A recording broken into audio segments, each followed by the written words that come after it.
In this video, we solve problem 8.2.9-T from Essentials of Statistics, 6th edition by Mario Triola. The problem statement says, in a study of the accuracy of fast food drive-through orders, one restaurant had 33 orders that were not accurate among 380 orders observed. We're asked to use a 0.01 significance level to test the claim that the rate of inaccurate orders is equal to 10%. Then the question says, does the accuracy rate appear to be acceptable? First, we're asked to identify the null and alternative hypotheses. In order to do this, I'm going to share my paper with you. All right, so if I want to identify the null and alternative hypotheses, the first thing I do is I look for the claim in the problem statement. It says use the significance level to test the claim that, here it is, the rate of inaccurate orders is 10%. So the claim is that the proportion is 10%, which in decimal form is 0.10.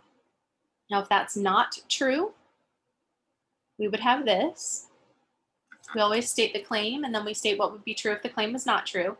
And then we look at the two of these and we say, which one does not contain the condition of equality? Well, that's not an equal sign, that's a not equal sign. So that's going to be the alternative hypothesis. And then the null hypothesis includes an equal sign. So normally change this to an equal sign, but I've already got the one with an equal sign right here. So the null actually is our claim this time. Okay, great. So now let's look at MyLab statistics and see which option matches what we've got here on our paper. Okay, so I'm looking for P equal to 0.1 or that's my null hypothesis, and P not equal to 0.1 as my alternative hypothesis.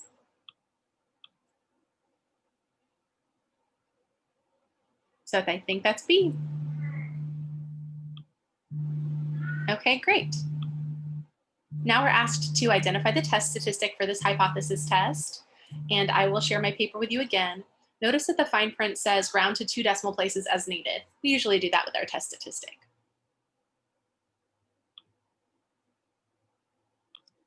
Now remember how this works. The test statistic is just a z-score that goes with that corresponding value of p hat, and p hat is implied by our problem statement. So I want to draw a distribution which is approximately normal for our sampling distribution of p hat.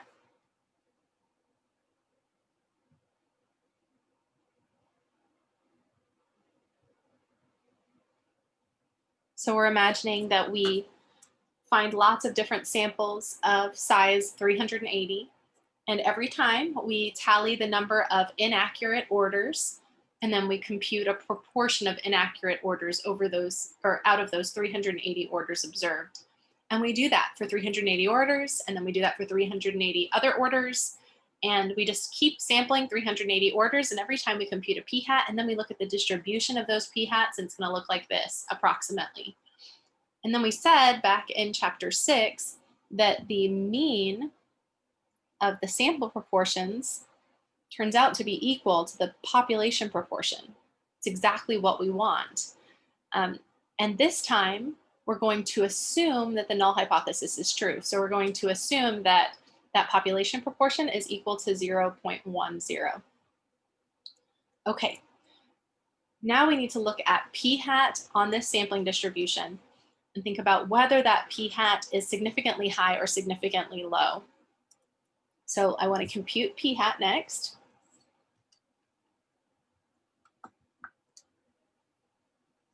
Now, you don't have to do this in order to solve the problem, but this really helps me to understand exactly what it is I'm doing and why I'm doing it. So that's why I will keep doing that as we work problems like this.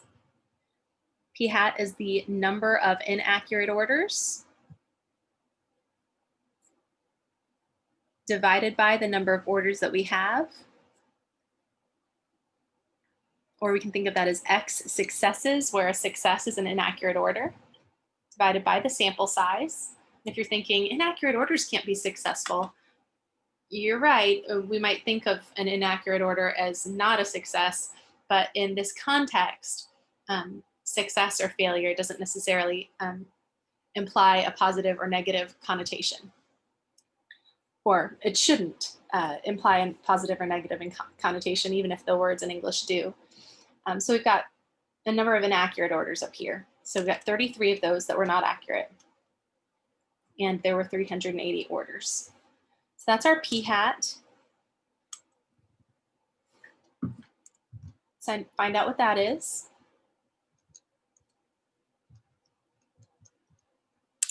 So we had approximately 0.0868 and so on. So approximately 0.09 if you round to 2 decimal places, but it's just a little bit below that assumed mean.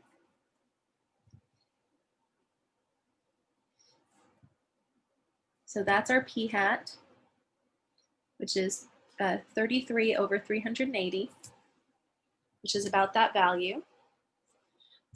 And we want the test statistic that goes with that p hat. So if we're assuming that this is approximated well by a normal distribution, then we're going to convert from this non-standard normal distribution to the standard normal distribution, where the mean is 0 and the standard deviation is 1. So basically, I want the z-score associated with this p hat. And we call that our test statistic. Z sub test is what how I will label it.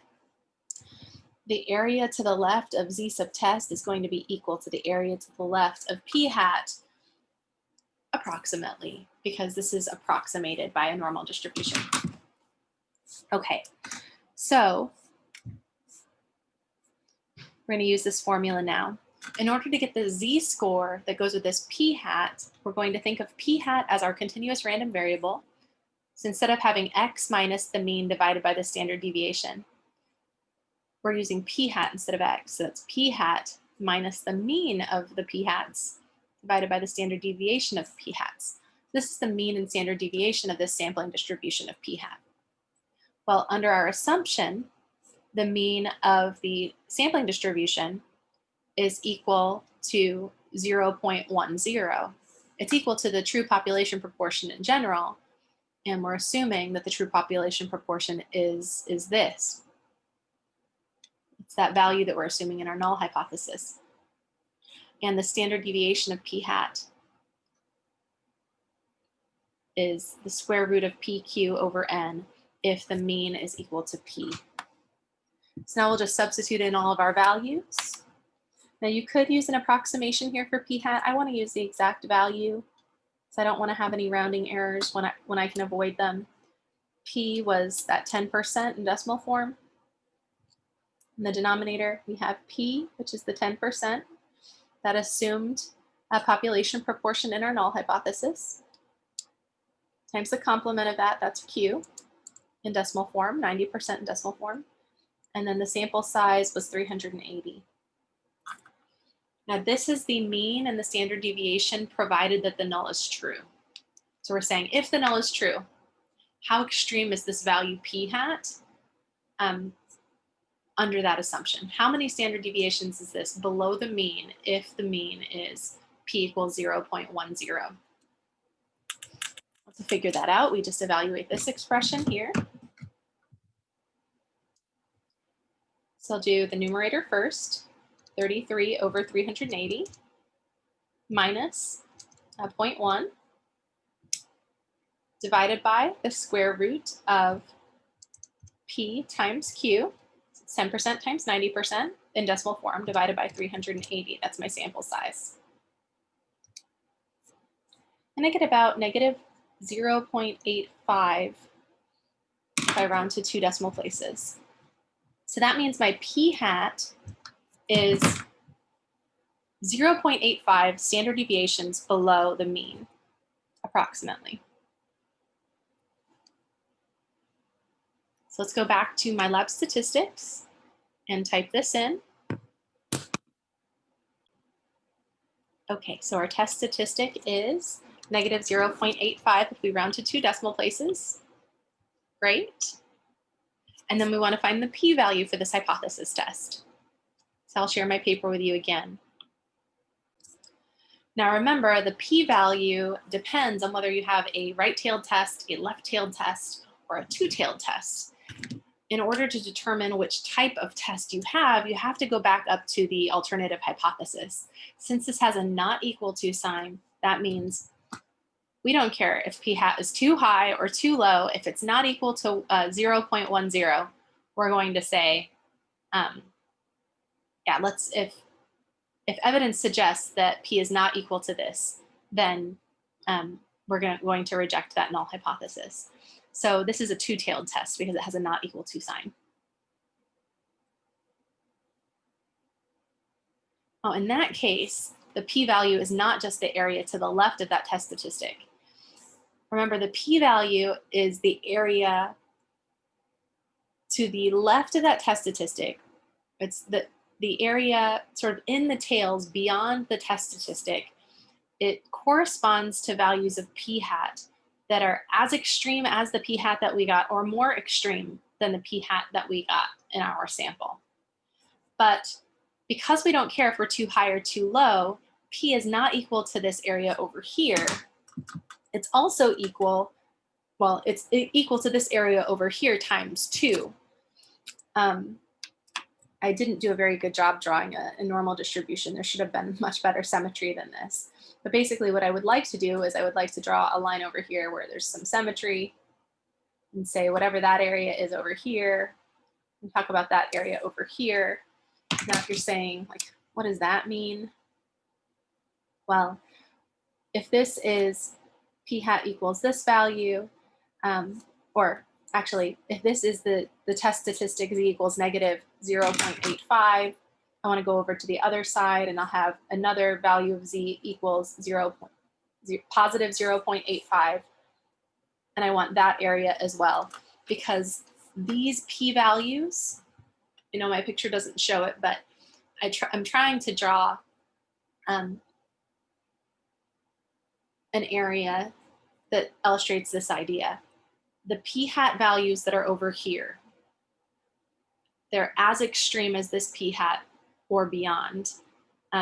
If we don't care if we're as extreme as that p hat or beyond on the left or the right, we're just going to see the mirror image of that area over here. So the p-value is this area plus this area, which is just the same as 2 times that area. Or alternatively, it's this area plus this area, which is just the same as 2 times that area. So, and we need 2 times the area because we're talking about a two-tailed test, because we want p hats that are as extreme as our value. So that's going to lead to that symmetry, even though it doesn't look symmetric in my picture. Let me change where the mean is. Let's put that right there. It should be for center, like that.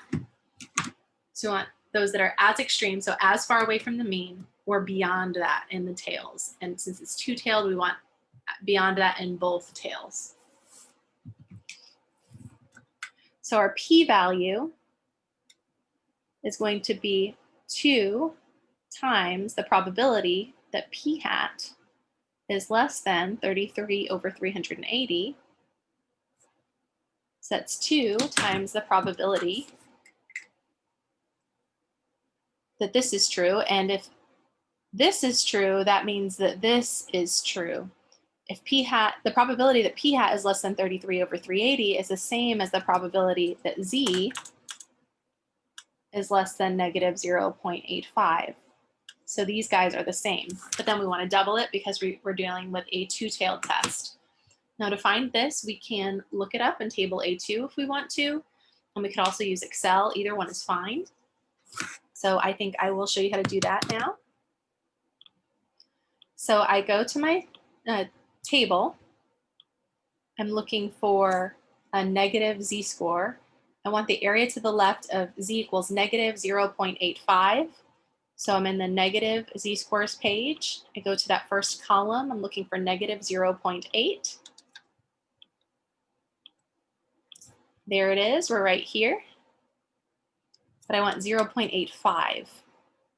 So this is 0.80, 1, 2, 3, 4, and 5. And this is the area to the left of that. So 0.1977. Okay, is the area to the left.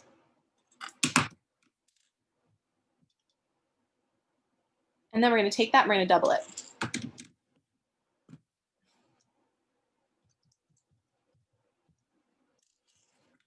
So I get 0.3954 as my p-value. Because this area in this tail is about 20% of the area, and then we've got this area, it's the same thing, so we're going to have about 40% of the area. Looks like 39.5% of the area under the curve. So that's actually a lot of area. The probability of getting a p-hat value that is that value or something more extreme than that, either on the left or on the right, is about 40%. So that's very likely to happen due to chance. So now let's go back to MyLab statistics and enter the p-value that we just found. Actually, I did not round correctly. They want us to round to 3 decimal places. So I will round this to 0.395.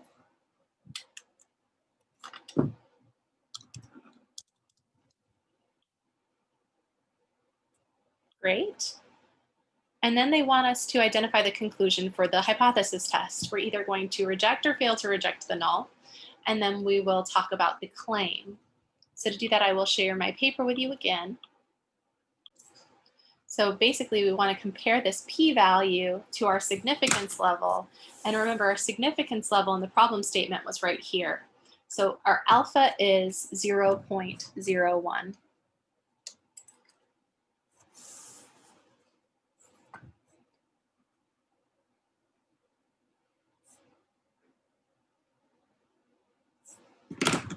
So I've got p equals approximately 0.395, alpha equals 0.01. Obviously, p is greater than alpha. And again, that means that getting a p-hat value that is as extreme as our p-hat or more extreme than that, the probability of that happening is about 39.5%. So about 39.5% of the time, provided that the true population proportion is this, we would get a p-hat value that looks like that. So getting p-hat values in that range is not particularly rare. It's very likely to happen due to chance. So we have no reason to reject the idea that p is equal to 0.10. We do not have evidence that suggests that p is not equal to that value.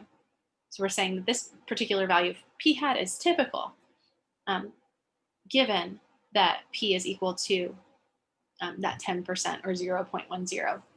So if this probability is high, and that p represents a probability, that means we should fail to reject the null hypothesis.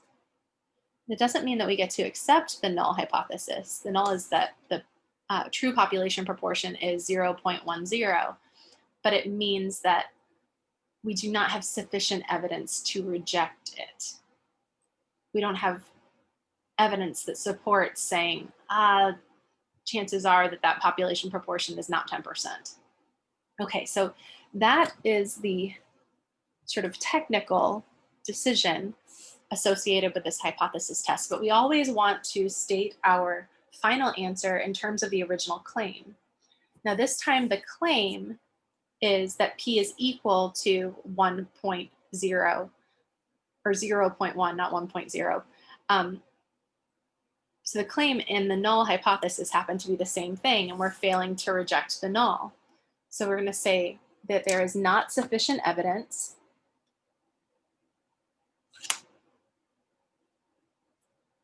to warrant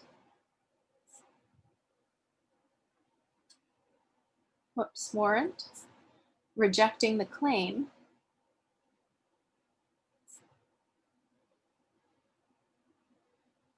that that population proportion is equal to a 0.1.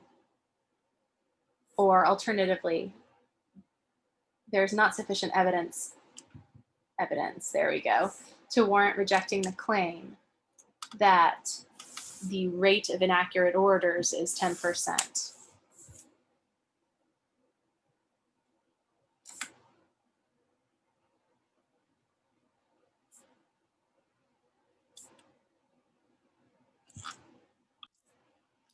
So we go back to MyLab statistics and look for the option that is consistent with that. We're failing to reject the null, and Looks like B says the right thing. There is not sufficient evidence to warrant rejection of the claim that the rate of inaccurate orders is 10%. Great.